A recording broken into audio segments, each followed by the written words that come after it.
Welcome back to that new... Bref, vous allez bien?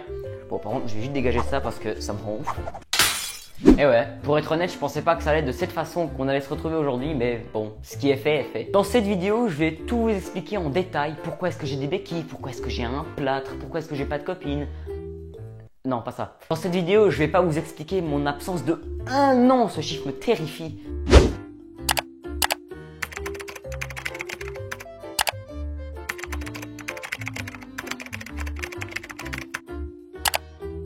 Holy Jesus.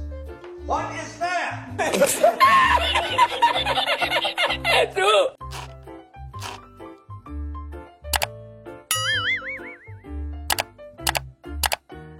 Parce qu'en fait, il faut savoir que la vidéo des 1 an d'absence, je l'avais déjà tournée, mais j'ai oublié de filmer. Commençons par le commencement. Il faut remonter un peu dans le temps, c'était il y a plus ou moins 20 jours, le 10 mai 2022. Le petit Aurélien sortit des cours vers 16h20 après être resté 20 minutes de trop car il n'avait pas fini son travail. Il sortit et chercha son vélo à l'extérieur car le petit Auré il se maintient en forme, il fait ses petits trajets en vélo. Il mit son casque de sécurité, forcément la sécurité avant tout, leva son pied de vélo, retenez bien cette info, très important, et commença son chemin pour rentrer chez soi.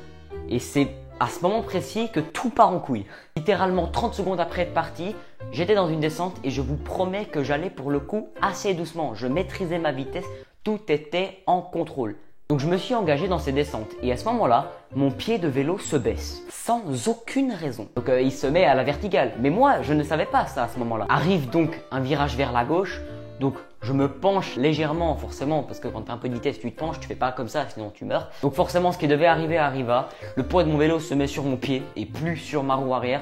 Donc je fais un énorme drift comme ça, je me sens chaud un quart de seconde maximum avant de faire un énorme saut et m'écraser très violemment contre le sol. Après la chute avec toute l'adrénaline que j'avais, je me mets debout et je marche pour aller chercher mon vélo. Mais je sentais vraiment que j'avais une très grosse douleur au niveau de la cheville. Mais moi, au calme, au zef, je marchais tranquille et je récupérais un peu les trucs qui étaient tombés parce qu'il y avait tout qui était éparpillé n'importe comment sur la route. Du coup, je marche et je décide de me mettre sur le côté de la route avec mon vélo pour décompresser un peu, pour souffler un peu et puis réaliser un peu ce qui vient de se passer. À ce moment-là, il y a un adorable monsieur qui est sorti de sa voiture pour aller m'aider et puis voir un peu ce qu'on fait. Au vu de ma douleur, j'ai décidé d'appeler mon papa pour qu'on puisse aller ensemble à l'hôpital. En fait, je me voyais vraiment pas appeler l'ambulance parce que pour moi, l'ambulance, c'est vraiment genre des urgences vitales, tu vois. Genre, c'est pas un pied pété. Donc j'appelle mon papa et ça se passe comme ça.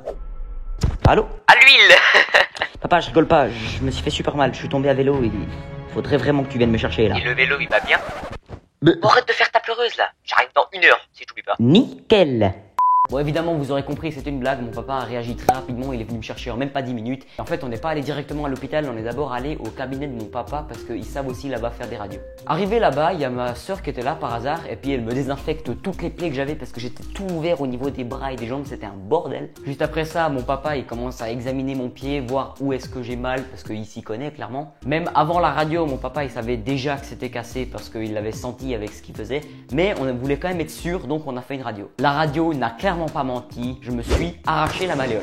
Je l'ai dit un peu de manière vulgaire, mais en réalité, je me suis fracturé la malléole gauche interne. Forcément, là, comme toute bonne victime qui se respecte, je me chie dessus, je chiale tout ce que je peux. Ça m'a fait un choc mental de fou en fait, parce que je pensais à tout de sportif en fait, qui allait tout être annulé, tout de A à Z. Surtout que j'étais dans une période où sportivement, il y a tout qui allait vraiment trop bien, et que là, je me prends un choc de turfu comme ça, mais mentalement, il faut être solide. Ce que je suis pas vraiment. Du coup, j'ai chialé pendant 30-45 minutes, mais ce qui est normal en vrai. Donc, on doit aller à l'hôpital, forcément. Et on attend. Longtemps. Très longtemps. Vraiment longtemps. Très chiant. Donc le médecin me prend enfin en charge et il décide qu'on devra opérer. On sera obligé en fait parce que l'os est trop loin de là où il est censé être. Donc il se régénérera pas de lui-même en fait. Du coup à l'opération il va falloir mettre des vis pour pouvoir coller ma malléole contre là où il faut qu'il soit en fait. Donc, forcément moi j'ai demandé à faire une anesthésie générale. L'opération était 3 jours plus tard et pendant ce temps on m'a laissé avec un magnifique plâtre qui m'a fait passer les pires journées de toute ma vie. Pour faire vraiment simple, ces 3 jours je n'ai rarement autant rien fait de ma vie.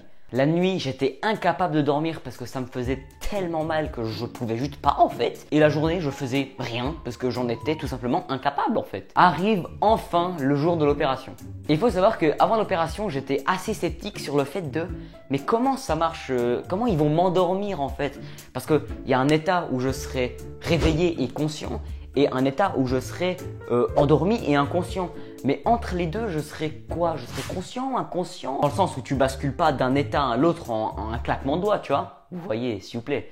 N'empêche que j'ai eu très rapidement une réponse à mes questions parce que je me suis endormi avant l'anesthésie générale tellement j'étais crevé des 3 nuits blanches précédentes. Ce qui est assez bénéfique en vrai parce que j'avais aucune envie de voir la salle d'opération et d'entendre ce que les chirurgiens pouvaient dire avant l'opération.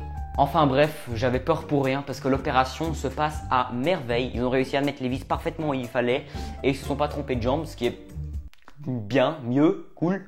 Et on me met du coup dans une chambre à réveiller le temps que je me réveille. Et enfin je me réveille après de longues heures et puis là il y a une infirmière qui vient m'enlever le tube qui me permettait de respirer pendant l'opération. Seulement, je ne savais pas que j'étais réveillé à ce moment-là. Il me semble qu'à ce moment-là, j'étais complètement arraché. Je n'ai aucun souvenir d'une infirmière m'ayant retiré un tube en fait. Et l'infirmière d'ailleurs, elle m'a raconté aussi qu'au moment où elle m'avait enlevé le tube, je me suis endormi immédiatement. Donc je me suis endormi et je me réveille enfin après de nouveau de longues heures. Mais cette fois-ci dans une chambre d'hôpital, tout ce qu'il y a de plus normal. Je me réveille, je regarde un peu tout ce qu'il y a autour de moi. Encore j'étais, mais je pense, sous une drogue, mais terrible, parce que je me rendors de nouveau 5 minutes après. Mais cette fois-ci j'étais conscient pendant que j'étais réveillé, nuance. Je me réveille enfin une 3e fois, cette fois-ci je suis bien réveillé parce que j'avais passé la meilleure sieste de ma vie. C'est pour le coup incroyable. Comme les trucs qu'on donne, je sais pas ce qu'on te donne, si ça devait être de la drogue dure ou je sais pas, de la coke peut-être. Mais tu te sens tellement bien, c'est incroyable. Parce que justement, à mon réveil, j'arrivais à boire parfaitement. J'arrivais à manger parfaitement, j'avais aucune envie de vomir, je me sentais tellement bien. Je suis sorti le lendemain de l'hôpital après qu'on m'ait remis un plâtre et j'avais un peu le seum parce qu'en vrai, l'infirmière qui était à l'hôpital, bon voilà. Donc me voilà enfin de retour chez moi et c'est là qu'il y a un peu une nouvelle vie qui commence pour moi. Je dis nouvelle vie parce qu'en fait, il y a presque tout qui change dans ce que tu fais quand tu as un pied cassé. Tiens, par exemple, je suis obligé de me déplacer en béquille. Bon, je suis le pire exemple parce que moi je l'utilise jamais, mais après c'est moi, vous me connaissez, je suis un peu autiste. Donc. Et du coup, ça rend chaque petit déplacement mais chiant parce que déjà t'es lent, mais comme jamais. Et surtout, ça me fait bizarre parce que vous savez, moi d'habitude, j'ai toujours l'habitude de frapper tout ce que je vois et de sauter dans tous les sens et puis voilà quoi. Du coup, quand j'avais pas un pied cassé, bah forcément dans les escaliers, je trace, tu vois. Quand t'as des béquilles, c'est pas pareil.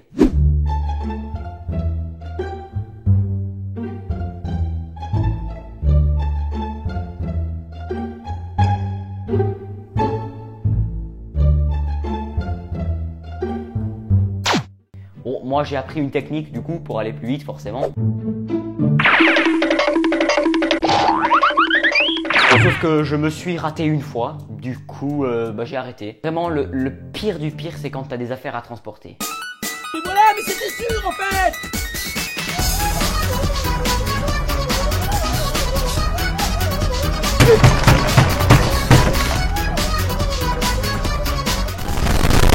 Du coup, la technique qui marche vraiment à 100% que j'ai essayé personnellement, tu demandes à quelqu'un d'autre pour te porter tes affaires. Ça marche. Et après voilà, comme j'ai dit, moi je n'utilise pas les béquilles pour remonter ou descendre les escaliers, moi je vais à un pied, rien à foutre. Bon, je maîtrise donc ça va. Mais je pense que rien n'est autant pire que le fait de me piquer tous les soirs. Horrible. Mais j'ai besoin de le faire, je suis obligé de le faire parce que mon plâtre en fait il serre ma jambe d'une certaine façon. Et si je ne me pique pas en fait, mon sang ne passe pas. Et la piqûre en fait elle va faire en sorte que ça va fluidifier mon sang en fait. Et ça va faire en sorte que le sang il passe plus facilement dans ma jambe en fait. Bon après le truc c'est que la piqûre maintenant elle est plus trop si utile que ça. Parce qu'en fait mon mollet il a perdu toute sa masse musculaire. En fait mon plâtre me serrait carrément, il me faisait carrément mal, il me bloquait ma circulation. Là j'ai de quoi mettre ma main, j'ai tout perdu. D'ailleurs blague à part, c'est assez marrant le comportement des gens quand t'as des béquilles ou bien un plâtre. Déjà quand t'as des béquilles, il y a toujours un mec qui sera là pour te les voler. Tu sais pas pourquoi, le mec il ne sert à rien. Il vient, il te prend tes béquilles.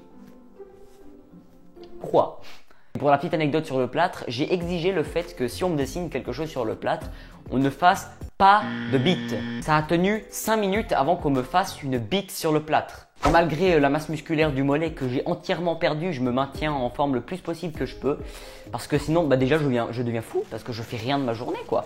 Mais surtout, c'est important pour que je tienne vraiment le rythme et puis la forme. Comme ça, quand je pourrai reprendre, je serai fort, mais plus fort que jamais. En plus, sérieusement, je pense que je peux m'estimer heureux parce que ça aurait pu être vraiment tellement pire quand on voit les circonstances de l'accident. Et surtout, j'ai pas vraiment à me plaindre parce qu'il y a des gens, ils vivent des choses mais 1000 fois pire que moi, tu vois. Mais c'est le côté où c'était vraiment un pur accident qui me rend fou. Tu vois, encore si c'était un accident provoqué par ma faute, je m'en voudrais. Mais là, vraiment, c'était de la malchance. Là, juste, je mange mon seum, c'est tout. Mais au final, j'arrive quand même à en tirer de bonnes choses. Si en tout cas, j'arrive à vous livrer un message à travers cette vidéo, je sais que je vais passer pour un abruti, forcément. Mais je vous demanderai juste de profiter du simple fait quand ça va bien, quand on est en bonne santé, quand les choses se passent bien, être reconnaissant envers toutes les bonnes choses qui nous arrivent. Je trouve qu'on met pas assez en valeur ce genre de choses. De profiter globalement de la vie en fait.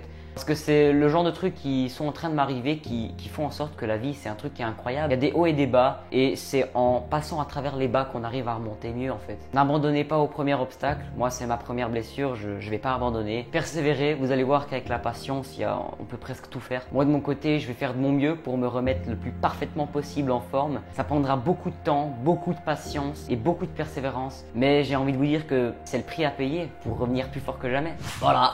C'est sur cette note de positivité qu'on va clôturer gentiment cette vidéo. Ça m'a fait plaisir quand même de vous reparler tranquillement aujourd'hui. J'avais besoin de faire cette vidéo parce que j'en pouvais plus de raconter à tout le monde individuellement, ça me rendait fou. Je sais que cette vidéo n'a pas été la plus joyeuse, la plus drôle ou la plus peu importe. Pour moi c'était important de la faire. J'espère que vous avez quand même aimé cette vidéo. Si c'est le cas, n'hésitez pas, je sais pas, n'hésitez pas tout simplement. Mais enfin bref, prenez bien soin de vous, c'est le plus important je pense. Et on va faire un truc pour se quitter. On va se checker et jouer le jeu s'il vous plaît, sinon ça va être géant. On se check dans 3, 2, 1. Let's go, personne l'a fait.